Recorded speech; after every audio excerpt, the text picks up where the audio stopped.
Hello everyone, I am Mr. Mohammed Dabo, your Smiling Coast program, brought to you by GT Board. Today we are at the KachiKalli Crocodile Pool and the museum in Bakau. Let me take you in to see the beautiful adventures of this particular place.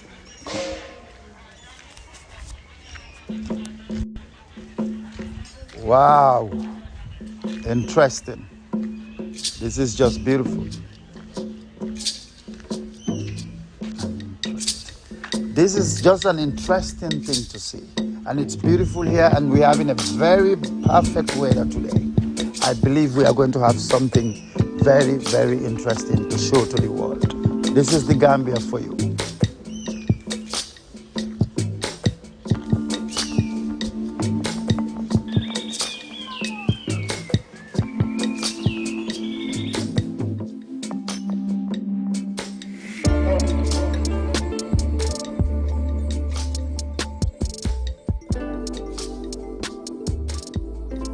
Still at the crocodile pool, and this is Mr. Musa Bajo. He is the chief guide of this particular place in Bakau. That's the KachiKalli Crocodile Pool in Bakau. So, Mr. Musa, we just want a brief history of this place. When was it found, and why was it found? Okay, thank you for coming here too with your team. Yes. As you said, I'm the chief guide and also historian, guardians of the four from the Bojang, great-grandchildren of the Bojang family. This place was being founded almost 300 years ago. 300 years ago? 300 years ago. Sanji Kemesaba. Sanji Kemesama Komba. Wow. I mean, when the Bojang came to Bakau here, and when they came, Kabiri to Momena, there's first settlers here. Among there was no human inhabitants. You know, he told them the first settlers in this place. They were the first settlers in this place. In this Bakau, in the town Bakau itself. Yes, okay. So Kabiri Nata, it was a well. It was a well. It was a well. So this particular place. This pool out behind us, it was a well. Okay. And these family members, they settled there because at the time also there are palm tapas, you know, in palm wine tapas, so yes. So there were a lot of palm trees at that time. So here in here. So they're happy. They're happy to settle down, and also they have an occupation. They are fishermen, you know. So the sea is not far. Bojangs, they have their occupation. They are fishermen as well. Yes, and the sea is not far from here.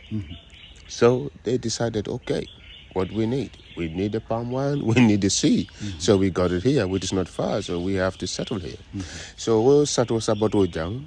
Inata Ibari Musumado Bijemi, the only sister from the family at the time, by the name Mai Bojang. Mai Bojang. So she was their only sister. You know, Atala Kana, she was the one that came to the well every morning or every day to fetch water. Until one fine morning, and when she came, you know, she came to fetch water, she saw a woman, a strange woman. Yeah. It was the very first time she saw that woman. Yeah. And of that particular nature. And that woman. It happened where here? In here. This particular place. This place. Okay. Because there was a well there in the middle. So that woman was sitting so close to the well, and she was crying even. She was crying? Yeah, she was crying. Yeah. So my asked, that's the strange lady. Yeah. So my asked her, who are you, and what are you crying for? And what are you doing here? Yeah. So she replied by saying that who am I is not important, but what I'm crying is more important, because my child is in the well here. Accidentally fell down in the well, so I need someone to help to get the child out of the well. Yeah, from the well. So the my told her, okay, I mean, wait in a minute. I'm gonna call two of my brothers. They will come and help you to rescue the life of the child. Okay. So Mai went. She ran to call two of her brothers by the name Tamba and Jali. To come and support the women, strange woman to get that child out. So when they came, when these two brothers came, Jali was the younger brother. Jali Bojang. Yeah, Jali Bojang was the younger one among these three. So Jali was instructed by the elder his brother. elder brother, that he has to go down to the well. Yes, and to help get the child out. Yes. So with Jolly did, when he went to the well, and inside the well there was a big rock, a stone. Inside the well. Yeah, There was a big rock. stone, where the child was sitting on. So at the time also, when Jala went out inside there to get this child out, in Mandinka, some be duma iba for the kachika. Niko nyindi neba chika la. So wo chika bawa sirin duma la bero kanje. So to pick him up is kachika. That's where the name KachiKalli comes from. Kachika. That's where they got the name KachiKalli. Okay. So KachiKalli is a Mandinka name. Mandinka. Yeah. So KachiKalli is meaning to pick something up. Yes. Yeah. So bring the child out from the well. The mother was so happy that she told them that, look, thank you for helping me, and I want to tell you how my child was in here.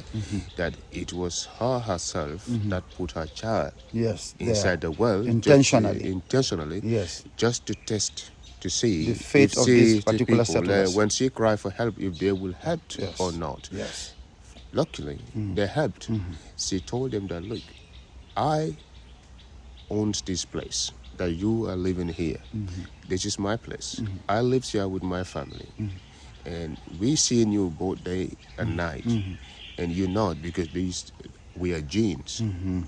We are not just we're not human beings like you. So, but this place has some spiritual power that you didn't know. You didn't have no idea about that.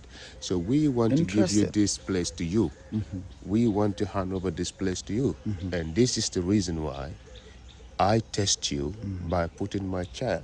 If happened to be by handing over, will they migrate to another place? No, they would still be here. They will still be around. By handing over, because the genes will not dealing with people directly, so it need to be somebody will be in between them, like a mediator, because the spiritual power of this means it has some healing power. This is why people said KachiKalli is a sacred pond. With that reason. It's a sacred pond. It's a sacred pond. Yes. So with that sacredness of this place, the people that come here for their own personal needs would go through Bojan family. They will not go and see the gene or stand somewhere and call in the name of the genes to come and do what they wanted to do. So with that, the genes will give the place to the Bojan so that they will have it now. When people in need comes, the Bojan will be the one to help to solve that problem for them. Exactly. When you come with any spiritual problem, the first people that you are going to meet to seek assistance from in you getting your spiritual problem solved are the Bojans. Exactly. You have to go and see them, and they will assist you and bring you here, and from there your problems might be solved. Exactly. By the grace of Allah. Yeah. So, and that's, but before handing over the place, because at that time, these Bojan family, they have no religion. They believe nothing. They only believe whatever they are doing. Yes. They're not Muslims. They're not Christian. They don't believe in religion. Would we say they were more of a pagan? Paganism. Yeah. Paganism. Yeah. All right? Yes. Oh, more because at the time, during these days, Voodooism also was too powerful in between Africa and Asia. Magical. And a magical thing. So these Bojan were kind of living that, Life. So, but the genes in here happen to be Muslims.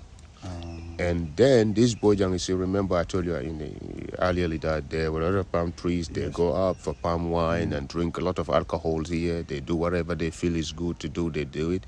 So they were advised by the jinn that they have to stop all this drinking habit, all the fornication, anything that is bad, because they are Muslims. They don't do those things here. So, but it was tough in the beginning, because like somebody that has been in his own way of life, just one morning or one fine day, you just want to change it like that, you're going to find it very tough. But to make it shorter, at the end, they accept to become Muslims. They accept to come to become Muslim, who the Bojang, by the help of the older family, that second family that comes so, that are Janekunda, this Janekunda family. So when they helped, they accept to convert to become Muslim. Then they become totally control of this place. Okay. They give them the place that they must have this place. They must have to have it for helping people. One, for barren women. Sick women who are barren. If you are a child, you don't have a child. Exactly. They will come and they will get the water from the well. That water in the well will be given to them to bath with it. And secondly... But you don't drink with it? No, it used to. They put some little in their hands and drink it. Okay. And secondly, sick people. Also, we're saying people believe that they have a bad luck in life, struggling, politicians, and many other issues. People come here, and the same things should go. What they will do is, if it is a woman who is barren, the procedure is that she has to come with half a kilo of kola nut. Yeah, and $1 coins. Then. And even now. Still, that's the procedure. $1 coins and a wraparound. That is the charity. That's the charity. That's the tradition. That's the tradition. If you're happy, you want to give anything extra, no is your will. Yes. There's no charges attached to this.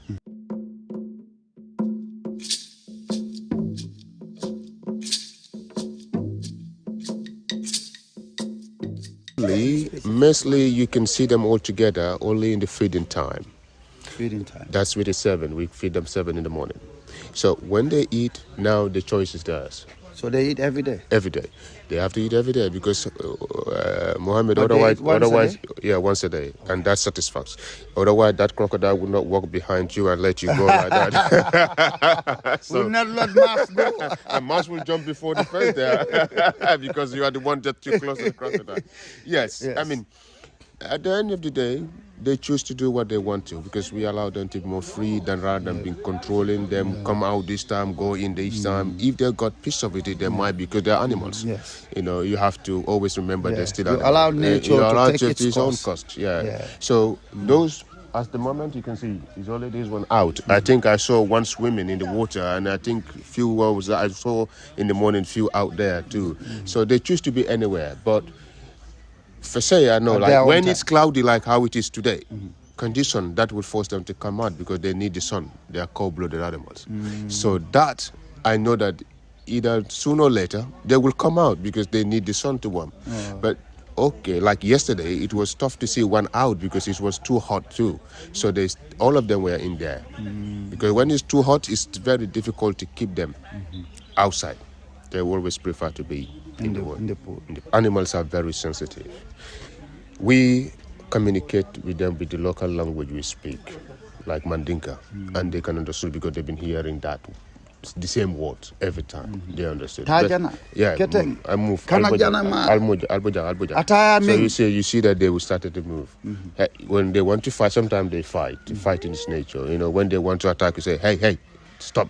Like, then you see that the particular crocodile that is in attack would stop. So. But it all has to depend on how you respect them, because they don't have to recognize you as a threat. Otherwise, they will be more defensive. It must be have to be more friendly. It must be respecting them as animals. And they will reciprocate that. We feed them. We only allow strangers. If they want to feed them, it's not a problem. We can allow you to come with the fish, you buy the fish. If they're not hungry, because we tell you, because when they eat their full, sometimes you bring your fish and they were not even interested. You throw fish next to them. That's how crocodile is. For me, crocodile is more easy taking than cats and dogs. Because you feed cats or dogs 3 times or 4 times a day. Crocodile just once, that's it. If we bring any food next to that crocodile, it's not going to eat it. It's not going to eat it because it's already filled. Is there any different colors of these animals you have? Or they are the same. The only difference between them is the gender, the sex. The females are a bit dark, the male ones are a little bit more lighter. And also the females grow bigger, but they are all the same species.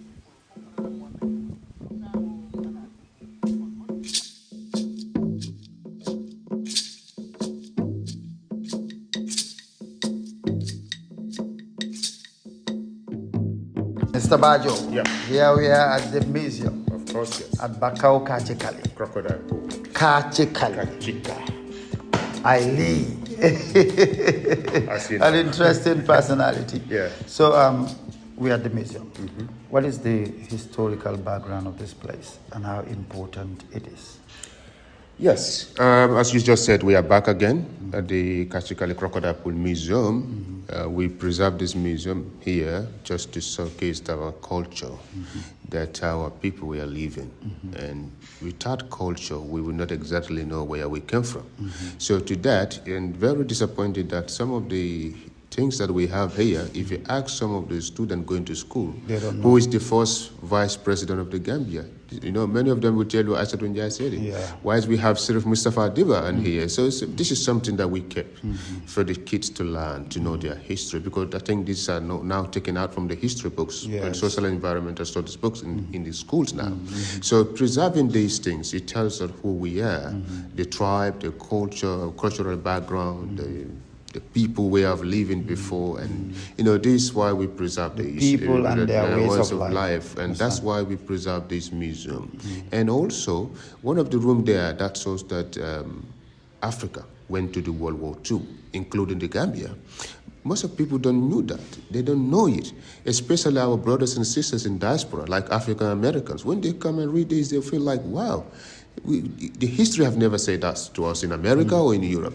So having a museum like that, telling the people the original history and the background is something important. So this is why we also preserve this museum. So every image or picture we see here is a depiction of a particular instance and historical importance of something or a symbol related to that particular thing, right? Yeah. Because when you look at this image, is this like Lalo Keba? Or?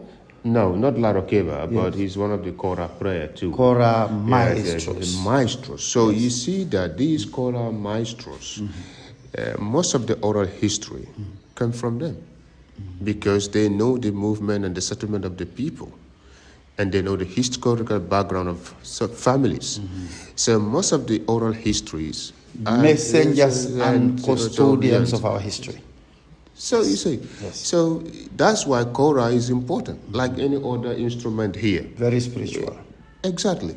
So to preserve these things, it tells lots, and it will enlighten the younger generation, you know, to know who they are and where they come from. Yes. That's because why if you don't know who you are, you will not know where you're going. That is true. That's true. So thank you so much, that's why Mr. Bajo. Thank you. God bless you. God bless you. Thank you so much. And your team. Thank you. Yeah. It was an interesting experience for my very self. I get to know more about my culture and history. Come to this place to learn more interesting adventures, and you will never regret it. The Smiling Coast program with GT Board. I am Alhaji Mohammed once again, and it's a bye from me. Until next week.